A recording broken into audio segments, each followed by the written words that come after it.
Chairman Miller, founding president of the Southwest Common Council. Hey, welcome back. You're just in time. I'm currently the Deputy Commissioner of Neighborhood Business Development for the City of Rochester. Frances Winterkorn, owner of 934 West Main Street. We can turn it over to Dana and you can present what you brought for us. Sure, thanks. So as I start, I would like to just commend all of you for continuing to meet on the third Thursday of every month. When John's uncle Willie Lightfoot and I started this common council back in 1994, I don't know that we actually anticipated this would still be going on after 25 years, but it is a testament to the need for this that it continues. And some of you, and Bill's been here for a very, very long time. John's been here, John DeMott. Eleanor has dutifully taken minutes for probably close to 25 years. So I do appreciate what you're doing here. So what I wanted to do very quickly is just talk about what we're trying to do as a city with Bull's Head. As those of you who have been around for 25 years would know, 25 years ago we were talking about two things in this neighborhood, Brooks Landing and Bull's Head. Brooks Landing, fortunately, was eventually completed, and unfortunately, Bull's Head has not been completed. We struggled a lot with businesses leaving. We struggled a lot with vacancy. We struggled with the change of St. Mary's Hospital from being a full inpatient hospital to being more of a hospital services center. So, Bull's Head has struggled, but through that whole time, the city has been acquiring properties at Bull's Head so that we could ultimately do a redevelopment of that area. So I'm pleased to say that as of right now, we have acquired every property in Bull's Head, with the exception of the property that Mr. Winterkorn owns and the property that's next to his that Mr. Haskins owns, Universal Heating. Other than those two properties, we own every other property in the Bull's Head area. What do you own, Doug's Deli? Yes. Yeah. So just to be clear, because I think there's some confusion, Doug's Deli is gone. There is no more Doug's Deli. Mr. Doug's Deli was started by a guy named Doug Williams, who was Mr. Doug. Mr. Doug sold that business, and Mr. Winterkorn owns the building, but the business was sold to a different person, Sofyan Jabbar. He owned Mr. Doug, the name, the business, and everything. He is gone now. He no longer is in that building. So Mr. Doug's Deli is gone. What Mr. Winterkorn wants to do is create a new deli. So there's a big sign up there right now that says "Coming soon, Andy's Deli." His friends call him Andy. So he's going to create his own new deli in that building space, in the building that he owns. So the city is very happy about that. I mean, we're thrilled about that because it's a lot easier to keep a business in the area than it is to recruit a brand new business. I mean, it's just, we're having a tough time at Bull's Head, and in what used to be the plaza, and I worked in that plaza for 8 years in the pharmacy. I mean, I know that plaza inside and out. We're down to 4 tenants left in that plaza: Kicks and Caps, Chase, the Monroe County Health Clinic, and the U of R services that support that clinic. So there are only 4 businesses left in that whole plaza, and we're actively trying to relocate those tenants because the city owns that plaza, and it's slated for demolition. So we expect to tear that plaza down. And it's a really old plaza. It was built in 1947. It doesn't really meet the needs anymore of our community. And when it was built, and everybody knows this, it was kind of built backwards, so that the front of the plaza faces the parking lot, and the back of the plaza faces Genesee Street. So as you drive down Genesee Street, you see the back end of all the stores. But it was an early plaza built in the 40s. Nobody quite knew exactly what the right way to build a plaza was. So we're going to be demolishing that. We've demolished almost everything else in the Bull's Head area, and once we get everything demolished, then we will be doing, and we have been doing for some time now, environmental testing So we have to test everything. The biggest problem over there is 68 Genesee, where the old United Dry Cleaners used to be. That is a very, very contaminated site. It's contaminated with, as you would imagine, dry cleaning chemicals. They're very, very hazardous, and unfortunately, they just kind of continue to travel down through the ground. So we're looking at upwards of $1 million to clean up that one property. But we have to test all of the other properties too. Before we can actively build anything on those properties, they all have to be tested.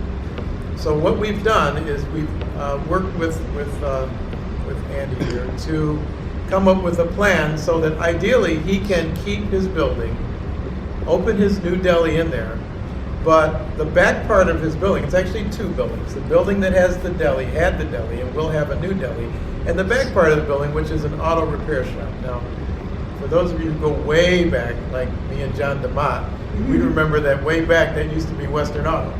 And Western Auto used to do oil, change oil and batteries and brake fluid and who knows what else. And I'm sure they were really, really careful and never spilled any of it. But on the off chance that they did, there's probably some contamination there.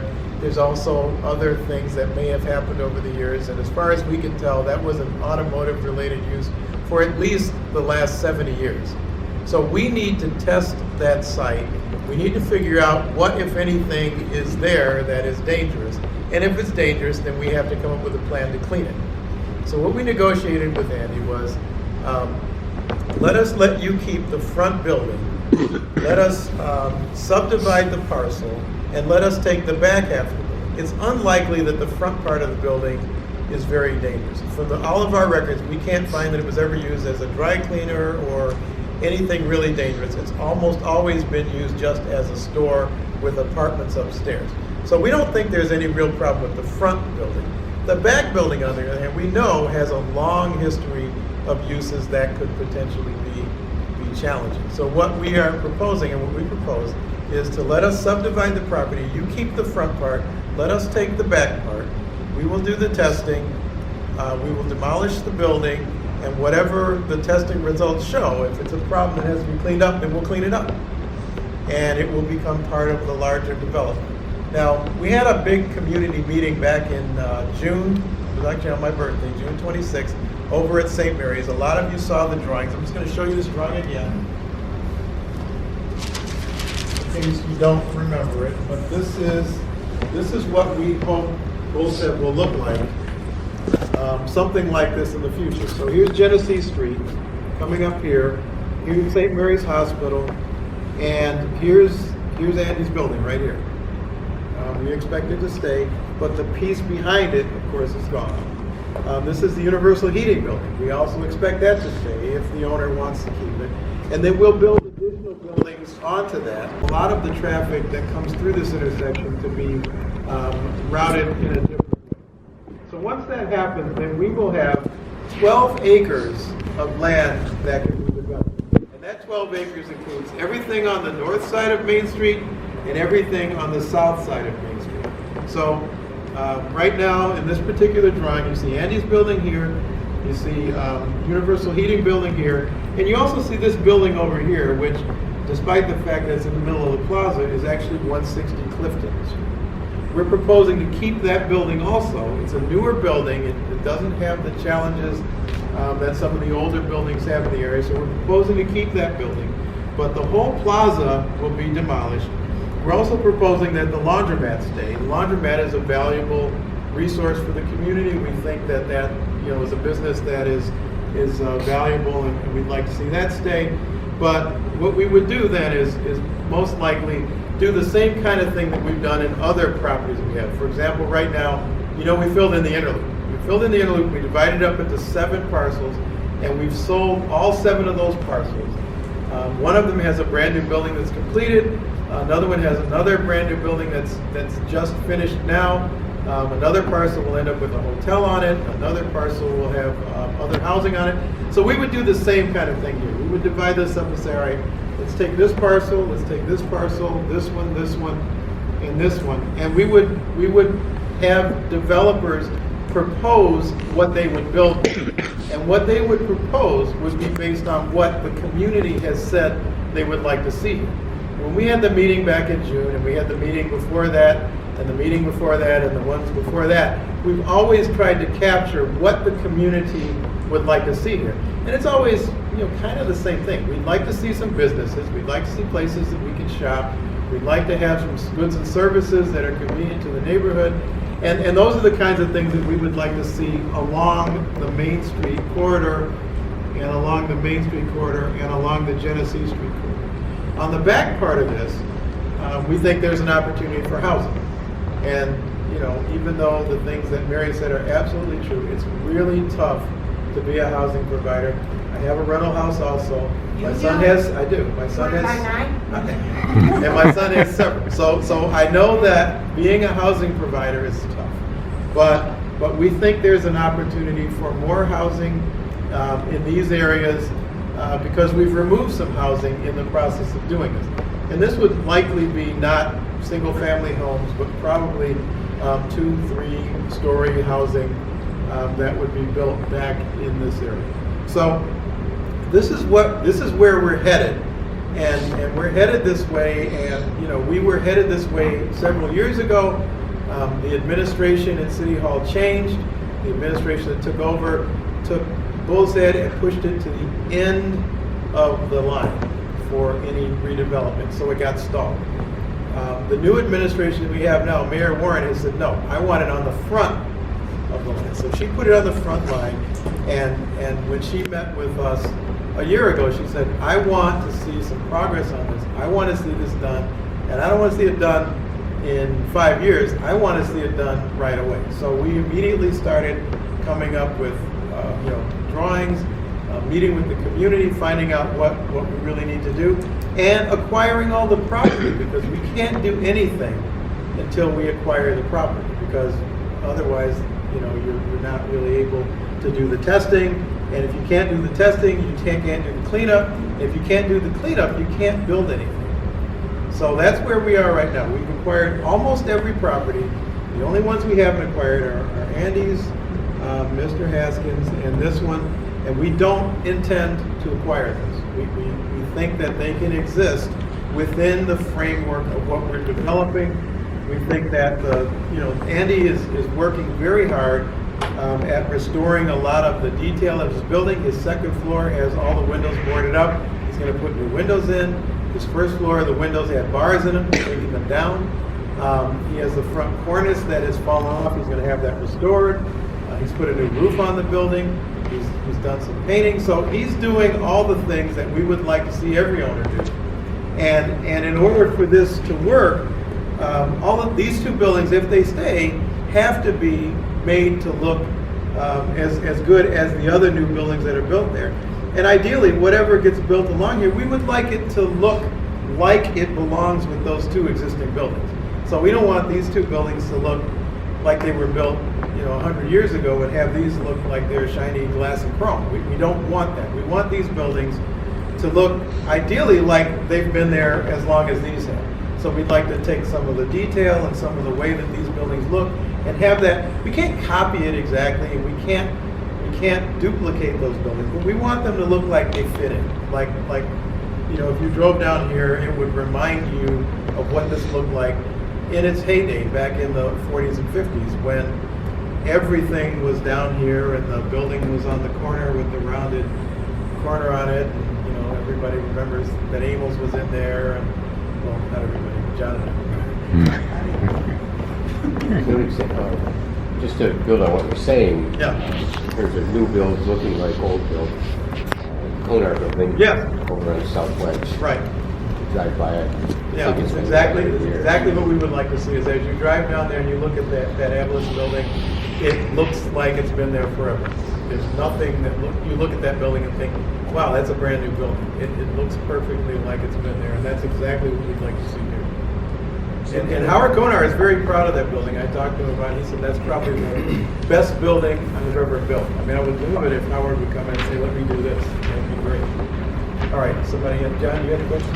Sure. So, what are we going to do on the south side of Main Street for one? Over here? You say, yeah. Again, this would be a site that ideally we would propose for redevelopment. We would like to see the pieces along Main and along Genesee and along Main. We would like to see those be ideally retail. I didn't hear that part. You said redevelopment. Okay, so you're talking about redevelopment of commercials. Correct. And then, so you wouldn't necessarily access it from Genesee Main Street, but you would have a new entrance point. Yeah, there would be probably an entrance here, probably an entrance off Church Lee, and certainly an entrance off of Clifton. And all that other space.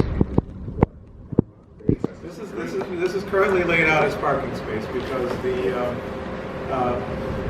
one of the things that we've looked at and the mayor is committed to is, and the neighbors have asked for, is we want a police precinct back at Wilson. So that's been a request, a solid request for ever since they left. So, we've planned for a lot of parking here to accommodate putting the police station back in this plaza somewhere. So then now on the north side, as we approach Genesee to head north across Main Street, Right. that's not going to be a block, but it's going to go across. Yeah, we'll go across. So will I be able to turn on east onto Main Street? Sure.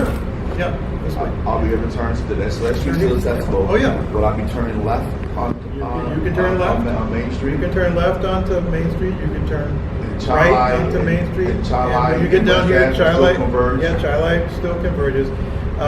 So This nobody- drawing shows Chi-Li instead of coming straight in like it does now. This drawing shows Chi-Li coming to a 90-degree intersection. Department of Transportation has requested that we consider that because a 90-degree intersection is better than a place where two lines of traffic merge. But that doesn't have to be done. That's just something they've recommended. Now you're going to have a rotary up. Wait, John, one is done. Oh, sorry. So as we go across the Main Street, we're gonna go, across Genesee Street. Yep. That's gonna go into maybe possibly a turnaround circle or something like that. Possibly, right. And then these housings around them. Yep. Yes, sir. That's gonna be 2-3-story housing. And so then, or whatever it is. Right. Affordable housing, apartment housing, which, I'm not necessarily keen on that yet. But I know that some of the things that we talked about at some of these bullhead meetings at St. Mary's Right. were some, other retail too. Right. Housing was brought up. Now, Right. So what are we talking about for the retail? And the retail that was talked about around that piece was centered about like a flea market type retail or something like that. Or public market, like the public market over the other side of town. Maybe it could be over here. So I missed the last meeting. So what are you coming up with? Well, okay, so you're talking about, what I'm talking about is we would propose to have buildings here. What you're talking about is what's going to go in the buildings. And so, it would depend. Yeah. So I know there's going to be a deli in this one. Well, so so when But we wouldn't want to put something over here that's going to be another deli. I mean, that wouldn't make sense, right? So. And by the same token, that's why I'm asking, because if we're talking about buildings that look like his buildings, right? Just empty buildings, we don't know people put them in them. Well, yeah, we don't want to to buildings, but we've got so if so we the have. concept on this flea market thing is kind of out the door. No, I mean, nobody's talked about taking anything out the door. If you talk about a flea market versus a food market, I think we want to keep in mind that, again, what we don't want to do is we don't want to cannibalize one thing to build something else. We have a farmer's market down in St. Monica's, every week. Would we want to build another farmer's market down there? I would say no. Because the farmer's market over on Monica Street doesn't meet on a Saturday. The market would be on the Saturday. I'm just saying that was something that was brought up in the meeting, part of the brainstorm. So I'm just asking. All right. I'm asking. So in this plan, I'm not really proposing it right now. Okay. But what I see right now, Commissioner, is that we're going to put buildings on Main Street. Yes. Behind that, we're going to put some additional buildings, Right. which looks like the other housing buildings. Right. So that's all going to be housing. Just These are currently how about proposed the as ones housing. that's going to be right there where the automotive was That Right here? Yeah, just above that. Oh, just right there. Right here? Right here. What those gray spots? Where are they gonna be? These are ways to get into the parking. Yeah, So the there's gray the right park- there. Right here? Buildings itself. Oh, the buildings. Oh, these are buildings, right, okay, I'm sorry. So what kind of buildings? They're gonna be housing buildings? These are right now proposed as housing. Okay, so we have a lot of housing that's Right. gonna go up, Mhm. where it's gonna be affordable housing. Not necessarily, Not but- necessarily, right? So they may be this $1,200 an apartment or something, we don't know what it is. It would most likely be mixed income. We Right. don't really build, well, so let me back up. If somebody wants to build affordable housing in the city, and lots of people build affordable housing in the city, we would help. If somebody wants to build market rate housing in the city, we would help. But if the city helps them, if they come in and say, well, we want to build market rate housing, these are going to be $2,000, $3,000 a month. If we help them at all, the city provides them with any assistance, they have to put at least 20% affordable units in. So if they have 100 units, 20 of them have to be affordable. That's a city That's what requirement. happened when they built that place over here by Gateway. I don't know who got those 20% apartments, but it's okay. I'm not, the Yeah. affordable housing now is $1,000. I mean, it's just what it is. I mean, just like what Mary, to her point, what it's saying is affordable housing is no longer $600 a month. It's just Well, it ridiculous. depends, it depends. Maybe it depends if you're gonna live right here in some rat infested place. Not there, you're not gonna pay 600. I mean. No, I hear what you're saying, but I Okay, mean, so let's you know, just talk reality. So now we have a whole unit that just got built on parcel 1 on the interloop. That's affordable housing. It's $500 to $600 a month, Okay. and they're all brand new. So Are those one Are they bedrooms, studios? 2 bedrooms? some are one, and some are studios, and some are one, and there are a few twos, but they're mostly ones. We need more 3-bedroom units. And we're not seeing a lot of 3-bedroom units being built. No, but we need them. But that's the for kind of thing families. that's the kind of thing that we would push for. Is whoever, makes a proposal to develop this, we would say, you can propose whatever you want, but our preference would be proposals that have some quantity of 3-bedroom Well, units. 3, 4, you gotta understand, 3, 4 bedroom apartments, it's a attractive clientele. Sure. All right, so. Yeah, it's more families with kids than, couples. So yeah, it's a different, Or couples with 1 or 2 kids. or, yeah. I mean, I own a 4-bedroom, I got that. Yeah. It's a different dynamic.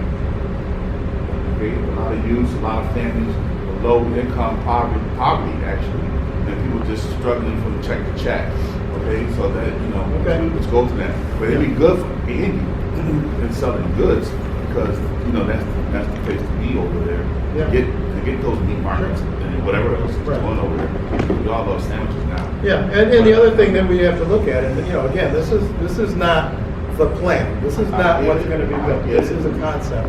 But one of the things that came up in the meeting in June was, there isn't a lot of green space here.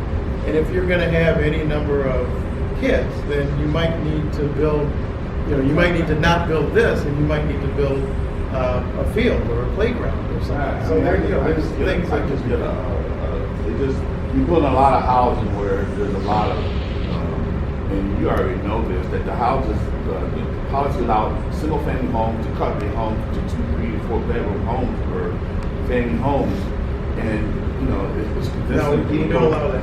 We don't allow single family homes to be built. There was a time. There was a time. There was a yes, time. you're right. In the Okay, 60s so and the- 70s. Once the zoning law was passed in 75, Right. after that, it's extremely difficult. Right, but that brought other issues though, right? Right. Okay. All right, some of that is in your neighborhood, right, 1904. That's right, yeah. Okay.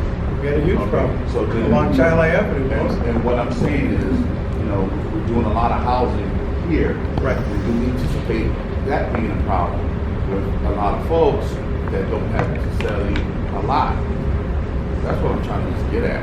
Yeah, no, I just understand what want you're our saying. community to be safe. Right. I want our properties to have values to stay, and I want to get the benefit. You're gonna raise my taxes, you're gonna raise the property, value of my property. I want at least the same services I've been getting. I don't mind paying more, but I don't want to decrease. Right. Okay. Nobody does. So are you saying you're afraid of the clientele that might go in there? I'm not saying anything. I'm just talking junk. That's what I do. What do you about that. Yeah. You talk junk? Yeah. We've worked together for a very long time. John and I go way back. Yeah, I just want to throw in. All right, another John. All right, everybody here's named John. All right. Because we had our PAC meeting. I know you weren't able to be there a couple weeks ago, but these are concepts. In other words, there were 4 options. There's a million options, right?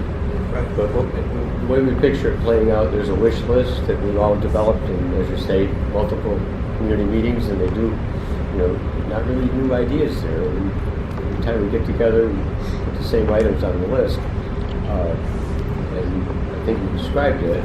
Commercial along the main corridors, higher density housing behind the commercial, and the lower density housing behind that. And when you say housing, we're dealing, I think when you release a parcel, when the city puts a parcel out for development, for proposals, the kind of developers that show up, if it's housing, home leasing, Cornerstone, Urban League, Habitat, Conifer. Conifer. There are a number of them that show up, specialize in projects. They do a good job. They build nice places and they manage them very well. And then behind that, what encourages me is the number of brand new single-family owner-occupied homes going up on Silver Street, Taylor, Victoria, Essex. And these, 10 or 12 years ago, it was, who the heck would ever want to live there, let alone build a new house? And Habitat's doing it, Providence, so these housing providers are building owner-occupied housing, and people are grabbing it. And it's encouraging to me because people want to live in that neighborhood. And if you have nice housing, you want to live there. So, I'm optimistic. Okay, so I've overstayed my time. I apologize for that. I didn't want to just talk about Andy's property without some context of how it fits into. Oh, that's the great. scheme. Nice to see. And the point that I wanted to make is, we have 4 of these boards, and each one of them is slightly different. 2 of them, Andy's building is here, and 2 of them, his building is not. But we had a meeting back on December 9th with Andy and a bunch of folks from our law department and his attorneys, and I think we reached a really good agreement that Andy's building would stay. So I think that's that would be say eminent domain. So yeah, and that's how we've acquired all these other properties. He's here ready to go. I don't know who came here, but they came off as eminent domain, so we came in here. So eminent domain Christmas shop. For that property. What did you say? Where's the Christmas shop? I We're get talking it. about this for 2 years. Why are we here about this? But But I'm here. You're wound up tonight. Oh, I think like this time. That's why. Somebody get him a John cookie. Michael. Somebody get him a cookie. I should run. That's why you go for it. Well, I haven't seen it in a long time. All right. So, are there any questions? Think Any that- other questions about this? Anything else? Everything that we've acquired over here has been acquired through eminent domain. So this whole area is designated as an urban renewal zone. Because it's an urban renewal zone, the city has the right of eminent domain to acquire any of the properties through negotiation or condemnation. So the first thing we do is, if we want to acquire a property, we go to the owner and say, we're here, we're the city, we're going to do this development, we would like to acquire your property. And we have an appraisal done, and we say, here's what the appraisal shows. Are you willing to sell it for them? And they have 2 options. They can say, yeah, that's boy, I'd love to sell it for that. That's more than I thought I would get. I'll take it. They also get, because we're acquiring eminent domain, it falls under a federal law called the Uniform Relocation Act, which means we have to pay them to relocate. So they get benefit through that. But there are some people who say, no, I really don't want to sell my house. I like my house. I like where it is. Or they could say, I think it's worth more than what you're telling me. Now, if they get their own appraisal and the other appraisal comes back higher, then we have the option to adjust our appraisal. We've had to do that on several properties. not typical because appraisals generally, when you work with appraisals, most of them have, you know, they are skilled at doing property appraisals. And so the values are generally very, very close. But, you know, we do have some minor, but for the most part, whatever the appraisal is what we require of property. That's kind of, so that's what the Oh, eminent domain great. is. Well, thank you very much, Dana. It's nice to see things working out for everybody, so that I think everybody's happy with that, right? I got a place to work. I stay in the community. So Yeah. I'm pretty happy. I still provide for the community. Right now, I'm actually renovating the inside of the store. I completely gutted it, and I'm tearing it right from the floors to new lighting and new everything in the building. I lose my shop, but I did request that I would need a small space behind the building to be able to go to loading dock. Okay, so that garage is going to be taken, the automotive place is going to be taken down? We're working on it. Merry Okay. Christmas, Dana. Thank you. Okay. Well, I thought you were leaving. I am? Yeah. You're welcome to stay. Christmas shopping. I get that. Want to take care?